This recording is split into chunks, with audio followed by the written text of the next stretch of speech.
மீன ராசியில இருக்கக்கூடிய அரசியல்வாதிகளுக்கு எப்படி இருக்கு அப்படின்னா, நீங்க எதிர்பார்த்த விஷயங்கள் அனைத்துமே நடக்கும். ஏன்னா குருபலம் உங்களுக்கு இருக்கனால, வெற்றி வாய்ப்பு எல்லா விஷயங்களுமே வெற்றி சக்சஸ். 7:30 சனி இருந்தாலும் பொதுமக்களுக்கு நான் ஆல்ரெடி சொல்லிட்டு இருக்கிறது தான். பொதுமக்களுக்கு வந்து பார்த்தீங்கன்னா, இந்த 7:30 சனிங்கிறது பொதுமக்கள குறிக்கக்கூடியது. அப்போ பொதுமக்களுடைய சப்போர்ட் கிடைக்கிறனால எலக்ஷன்ல நின்னாலும் ஜெயிப்பீங்க. எந்த போஸ்ட் கேட்டாலும் கிடைக்கும். ஒரு நல்ல அமைப்பு, ஒரு வெற்றிகரமான ஒரு சூழ்நிலைகள், காசு பணம் சம்பாதிக்கிறது, புது புது டெண்டர் எடுக்கிறது, இந்த மாரி அமைப்புகள்லாம் உறுதியாக உங்களுக்கு நடக்கும். பெரிய லெவல்ல மாற்றங்களும், வளர்ச்சிகளும் உறுதுணையாக இருக்கும் உங்களுக்கு. உறுதியாக இருக்கு. பொதுவா மீன ராசிக்கு வந்து பார்த்தீங்கன்னா, வளர்ச்சி அப்படிங்கிறது உறுதி செய்யப்பட்டது தான். கோர்ட்டு, கேஸு, கடன் ரீதியா பிரச்சனைகள்லாம் நிவர்த்தி ஆயிரும். ஏன்னா 3ஆம் இடத்துல 6 கூடையவர் இருக்கனால, மருத்துவ செலவுகளும் இருக்கு. அதே நேரத்துல கோர்ட்டு, கேஸு, கடன் பிரச்சனைகளுக்கெல்லாம் நிவர்த்தி ஆகுங்க.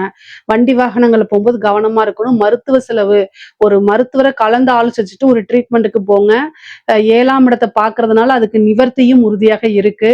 தாயாருடைய உடல்நிலையில கவனம் தேவை. மீன ராசிக்கு பொதுவா பொருளாதார வாழ்க்கை சிறப்பாவும், உயர்வாவும் இருக்கு. உறவு நிலைகளும் ரொம்ப நல்லா இருக்கு. திடீர் ஒரு அதிர்ஷ்டம், அற்புதமான பலன்கள் இருக்கு. ஐஸ்வர்ய பிராப்தம் இருக்கு. தெய்வ அனுகூலம் இருக்கு. இதுல ஏதாவது சந்தேகங்கள் இருக்கு அப்படின்னா கமெண்ட்ஸ்ல கேளுங்க. கட்டாயம் நான் ஆன்சர் பண்றேன். நம்மளுடைய சேனலை லைக் பண்ணுங்க, ஷேர் பண்ணுங்க, சப்ஸ்கிரைப் பண்ணுங்க. நன்றி, வணக்கம்.